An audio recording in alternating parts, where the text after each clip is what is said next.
야고보서 4장 13절에서 17절까지 말씀이 되겠습니다. 제 성경으로는 신약 성경 375면에 있습니다. 야고보서 4장 13절에서 17절이며 신약 성경 375면에 있습니다.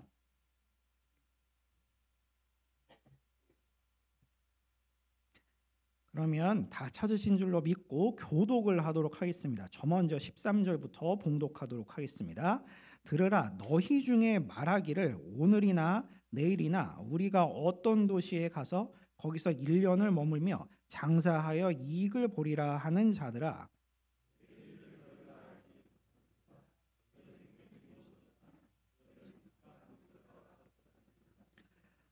너희가 도리어 말하기를 주의 뜻이면 우리가 살기도 하고 이것이나 저것을 하리라 할 것이거늘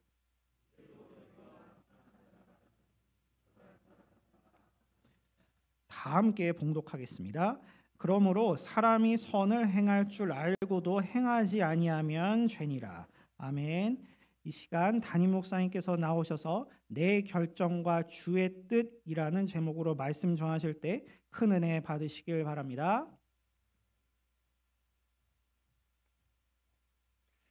네, 우리 부목사님께서 그 교회 소식 잘 알려주셨는데 내일부터 제주도에서 우리 중국 교회 지도자들을 초청해서 세미나를 합니다. 여기로 초청을 하고 싶지만 비자를 못 받아요, 이분들이. 그래서 제주도에서 시간을 갖는데 어제부터 내일까지 제주도에 계속 눈이 온다는 예보가 있는 가운데 있습니다. 어려움이 있을 수도 있는데 그 은혜로운 시간이 잘 될 수 있도록 여러분 각별히 기도를 부탁을 드립니다. 교육자 수련회를 같이 합니다. 따로 하는 것은 아니고 우리 교육자들이 함께 이 세미나에 같이 동참해서 참여하는 것이니까 그렇게 아시고 교회가 그동안 평안할 수 있도록 여러분 기도해 주시기를 부탁을 드리겠습니다.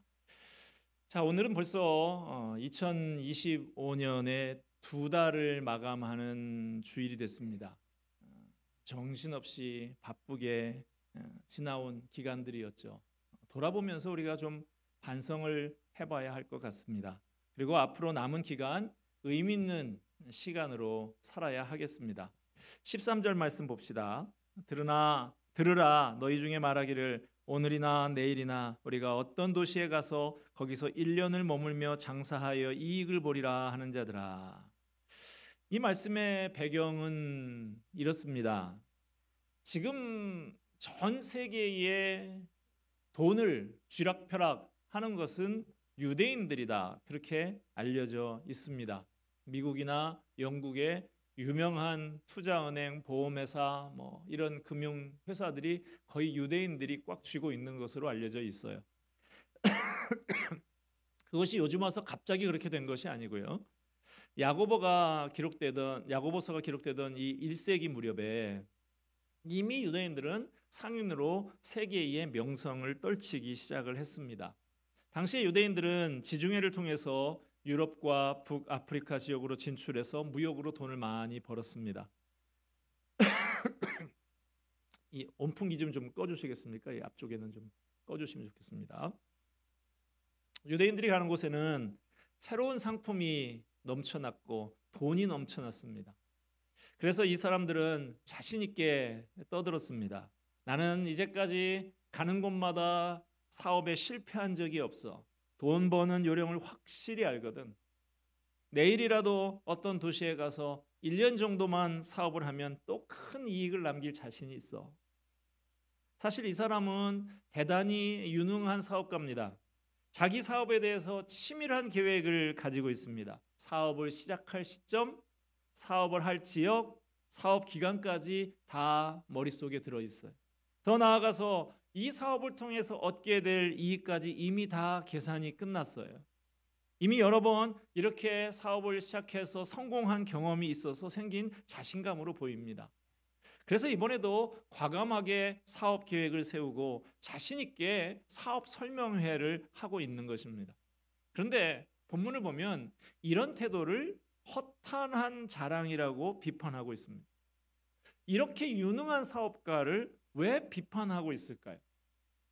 그의 생각이 착각이기 때문입니다. 자기 생각대로 틀림없이 그렇게 될 줄로 착각하고 있다는 것입니다. 사람들은 저마다 착각을 하면서 살아가죠. 인터넷에 이런 이야기가 있더군요. 어머니들, 내 아들은 결혼해도 아내보다 엄마를 먼저 챙길 거라고 생각한다. 장모들, 내 사위는 처가 재산에 관심이 없는 줄 안다. 아줌마들, 화장하면 예뻐 보이는 줄 안다. 여자들, 남자가 자기와 같은 방향으로 걸으면 관심이 있어서 따라오는 줄 안다. 엄마들, 자기 아이가 공부를 못하는 건 머리는 좋은데 노력을 안 해서 그런 줄 안다. 꼬마들, 떼쓰면 다 되는 줄 안다. 그렇습니다. 사람들은 저마다 크고 작은 착각을 하면서 살아가죠. 오늘 본문을 보면 인간은 중대한 착각을 하면서 살아가고 있다고 말씀하고 있습니다. 14절 보겠습니다. 내일 일을 너희가 알지 못하는도다. 너희 생명이 무엇이냐? 너희는 잠깐 보이다가 없어지는 안개니라. 내일 일을 너희가 알지 못하는도다. 여러분은 내일 어떤 일이 어떻게 벌어질지 알고 계십니까? 비상계엄이 있기 전날 12월 2일 날 다음 날 그런 일이 있을 거라고 알고 계셨습니까? 제주항공 비행기가 그렇게 참사가 벌어질 줄 불과 1시간 전이라도 알고 있었습니까? 내일 무슨 일이 있을지 모르는데 마치 아는 것처럼 착각하며들 살아간다는 거지. 미국 뉴욕에 유명한 부동산 업자가 있었습니다. 이 사람 유명한 건물들을 사는 것이 사업이기도 하고 취미이기도 한 사람이었어요. 그래서 대단한 집념으로 유명한 건물들을 하나씩 자기 소유로 만들어 갔습니다. 그러던 중에 뉴욕에 있는 유명한 건물 하나를 자기 것으로 만들고 싶었어요. 그런데 아무리 살려고 해도 팔아야 사지요. 오랫동안 애쓰고 공을 들이고 한 끝에 가까스로 장기 임대 계약을 맺고 임대료로 32억 불을 지불을 했습니다. 우리 돈으로 지금 환율로 제가 계산해 보니까 4조 6천억 정도 되는 큰 돈이에요. 그런데 그리고 나서 6주밖에 안 지나서 그 빌딩에 큰 사고가 나고 말았습니다. 그 빌딩이 바로 2001년 9월 11일에 테러 사건으로 무너졌던 세계무역센터였어요. 내일 일을 너희가 알지 못하는도다. 내일은 내 날이 아닙니다. 하나님이 주시면 있고 안 주시면 없는 거예요. 주님께서 허락하시면 있고 거두시면 없는 것입니다. 하나님께서 내게 주신 기한 동안 이 땅에서 새빵살이 하다가 이제 그만 끝 하시면 끝나는 것이 우리의 인생입니다. 너희는 잠깐 보이다가 없어지는 안개니라. 너희는 안개다.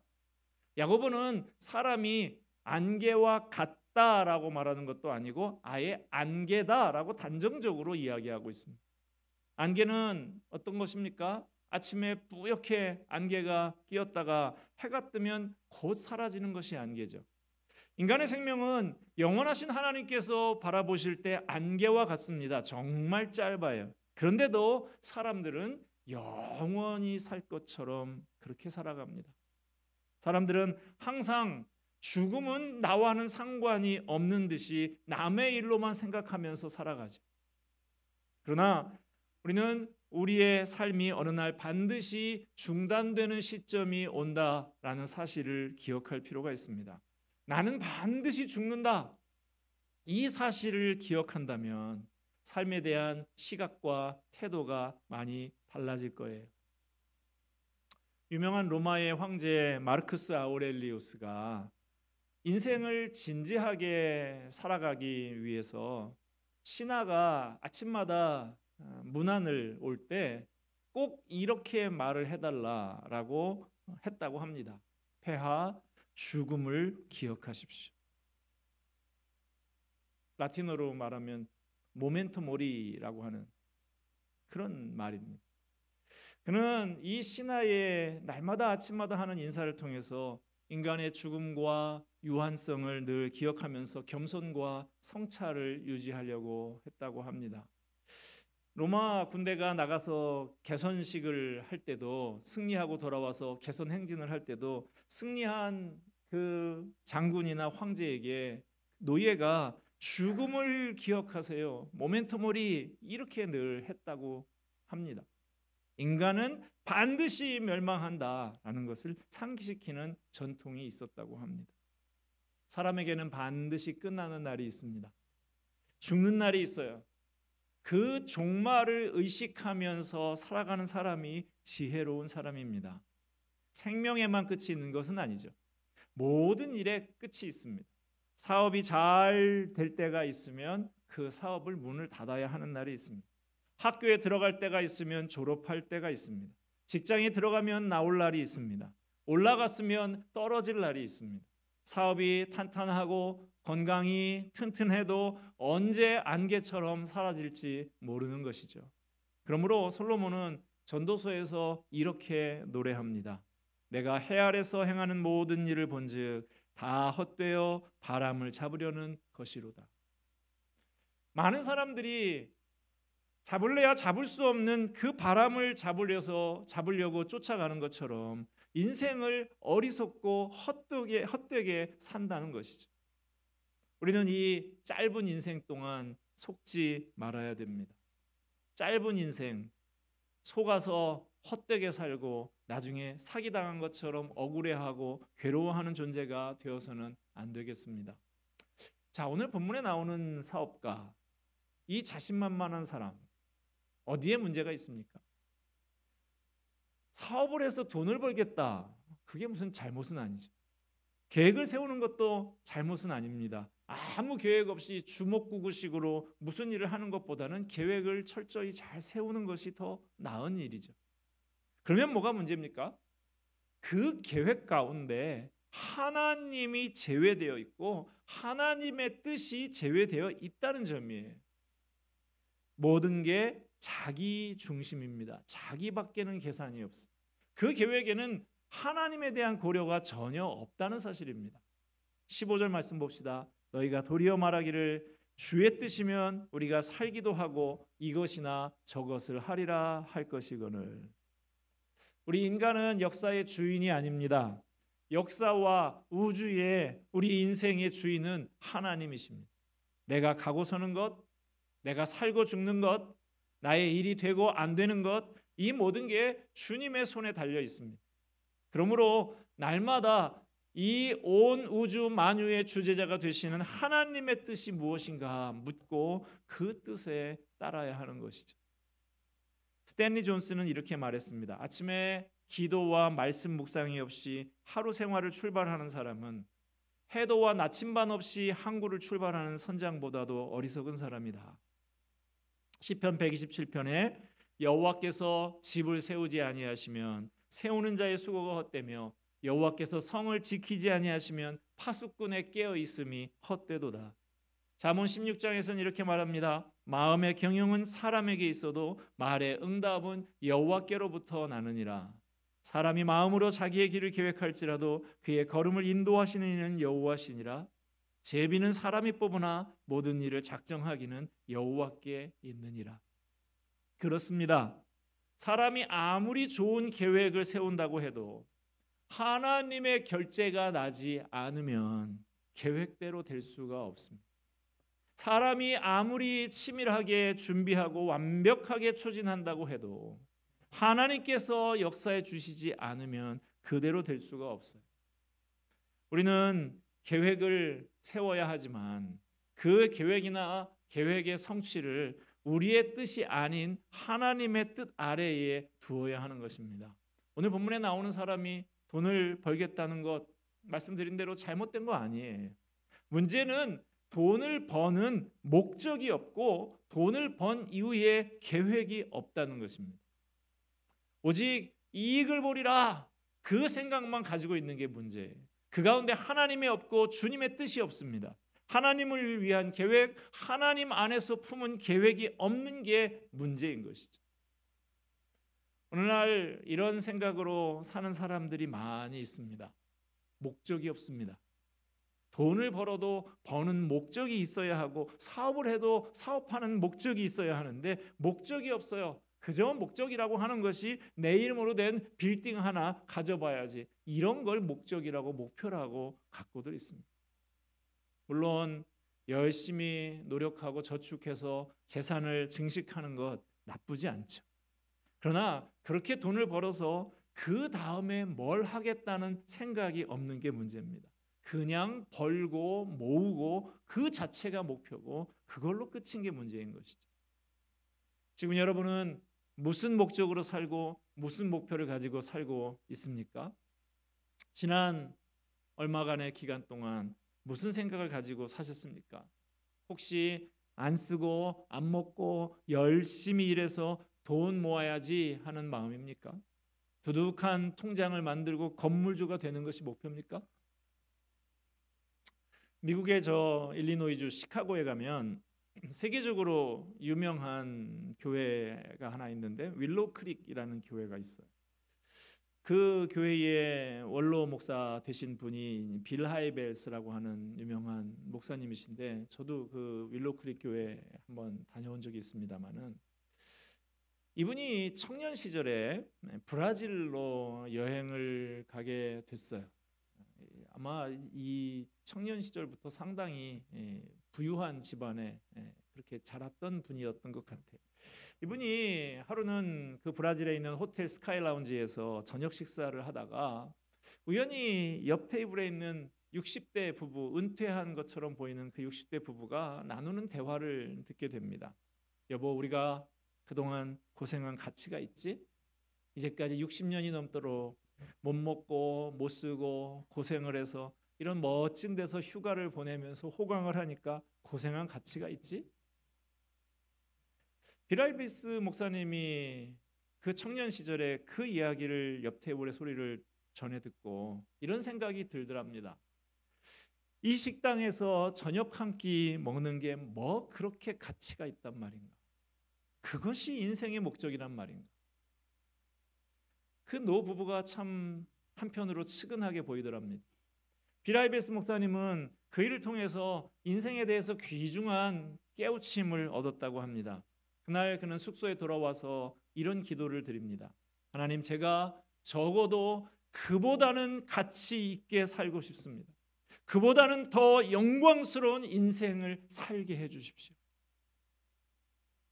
사실 우리 주변에는 맹목적으로 사는 사람들이 너무나 많습니다. 우리는 그들과 달라야 합니다. 그리스도인다운 목적과 가치관이 있어야 합니다. 사도 바울처럼 이렇게 말할 수 있어야 돼요. 로마서 14장에 살아도 주를 위하여 살고 죽어도 주를 위하여 죽나니 그러므로 사나 죽으나 주의 것이로다. 여러분, 우리는 하나님의 백성입니다. 물고기가 물을 떠나면 살 수가 없듯이 하나님의 백성은 하나님의 뜻을 떠나면 되는 일이 없습니다. 하나님의 뜻을 떠나서 행복할 수가 없어요. 인생을 어떻게 살아야 행복할 수 있을까요? 어떻게 살아야 후회 없는 삶을 살 수가 있을까요? 어떻게 살아야 가치 있는 삶을 살 수가 있을까요? 오늘 성경은 말합니다. 하나님의 뜻대로, 주의 뜻대로 살아야 한다고. 여러분, 이제까지 살아온 삶의 여정을 한번 되돌아보시기 바랍니다. 모든 것이 내가 계획한 대로 다 되신 분이 있습니까? 그렇지 않으실 거예요. 저 역시도 제 마음에 계획한 대로 이루어지지 않은 것이 참 많습니다. 그러나 그래도 위로를 받는 것은 내 계획대로 이루어지지 않았다고 해서 하나님의 뜻이 이루어지지 않은 것은 아니라는 사실입니다. 내 계획대로 되지 않았는데도 오히려 하나님께서는 내 계획을 좌절시키시면서 합력해서 선을 이루시는 경험들을 많이 하게 됩니다. 내 뜻, 내 계획이 중요한 게 아닙니다. 내 뜻을 하나님의 뜻에 맞추어 가는 것이 지혜인 것이죠. 우리의 인생은 내 마음대로 결정할 수 없습니다. 그러므로 하루하루 순간순간 하나님의 뜻을 구하고 하나님의 뜻에 그 손에 맡기면서 겸손하고 성실하게 살아야 하겠습니다. 이런 찬송 있죠? 내일 일은 난 몰라요. 하루하루 살아요. 불행이나 유행함도 내 뜻대로 못해. 험한 이 길 가고 가도 끝은 없고 고뇌요. 주님 예수 팔레미사 내 손 잡아 주소서. 우리의 한평생이 주님의 손 안에 있음을 믿고 기억하면서 한평생 주님의 손에 맡기며 순간순간 하나님의 뜻을 구하며 겸손하게 살아가야 하겠습니다. 사람이 죽을 때가 되면 대부분 세 가지 일을 후회한다고 합니다. 좀 더 참을 걸, 좀 더 베풀 걸, 좀 더 마음의 여유를 가지고 살 걸. 여러분, 지나온 시간 좀 돌아보시기 바랍니다. 좀 더 참을 걸, 후회스러운 일은 없습니까? 좀 더 베풀 걸, 아쉬움이 남지 않습니까? 너무 마음에 여유가 없이 살아오신 것은 아닙니까? 오늘 본문 17절 말씀은 이렇게 말합니다. 그러므로 사람이 선을 행할 줄 알고도 행하지 아니하면 죄니라. 우리는 내일 일을 알지 못합니다. 우리의 인생에 시간이 그리 많이 남아있지 않을 수도 있어요. 잠깐 보이다 없어지는 안개와 같이 사라지는 것, 곧 사라지는 것이 인생입니다. 사랑하며 살기에도 짧은 인생입니다. 그러므로 살아있는 동안 하나님의 뜻에 따라서 살고 선한 일을 행하면서 살아야겠습니다. 끝으로 찰스 스펄전 목사님의 작품으로 알려진 시 한 편을 소개하면서 마치고자 합니다. 원제가 Do it now예요. 지금 하세요. 할 일이 생각나거든 지금 하세요. 오늘 하늘은 맑지만 내일은 구름이 보일지 모릅니다. 어제는 이미 당신의 것이 아니니 지금 하세요. 친절한 말 한마디가 생각나거든 지금 말하세요. 내일은 당신의 것이 아닐지도 모릅니다. 사랑하는 사람이 언제나 곁에 있지는 않습니다. 사랑의 말이 있다면 지금 하세요. 미소를 짓고 싶거든 지금 웃어주세요. 당신의 친구가 떠나기 전에 장미가 피고 가슴이 설렐 때 지금 당신의 미소를 주세요. 불러야 할 노래가 있다면 지금 부르세요. 당신의 해가 저물면 노래 부르기엔 너무 늦습니다. 당신의 노래를 지금 부르세요. 이제까지 내 뜻대로 내 마음대로 살아왔다면 그게 아니었구나 하고 느껴진다고 하면 지금부터 바로 생각을 바꾸고 삶의 방향을 바꿔 보십시다. 주님의 뜻이 무엇인지 묻고 그 뜻대로 살아보십시다. 올해 남은 기간, 남은 인생 내 마음대로 결정했던 헛된 목표 내려놓고 우리 주님의 뜻대로 주님이 기뻐하시고 칭찬하실 만한 계획을 세우는 복된 인생이 되시기를 바랍니다. 기도하겠습니다. 인간의 생사화복을 주장하시는 아버지 하나님, 오늘 말씀을 통하여 내 인생을 돌아보고 점검하게 하시니 감사합니다. 내일도 알지 못하는 인생, 잠깐 보이다가 없어지는 안개 같은 인생, 헛된 것 붙잡고 살다 후회하지 않게 하옵소서. 이 시간 다시금 내 삶의 방향을 수정해서 주님의 뜻을 향해 나아가는 삶이 되기를 원합니다. 후회 없는 인생, 주님이 기뻐하시고 칭찬하실 만한 인생 살게 하여 주시옵소서. 예수 그리스도의 이름으로 기도하옵나이다. 아멘.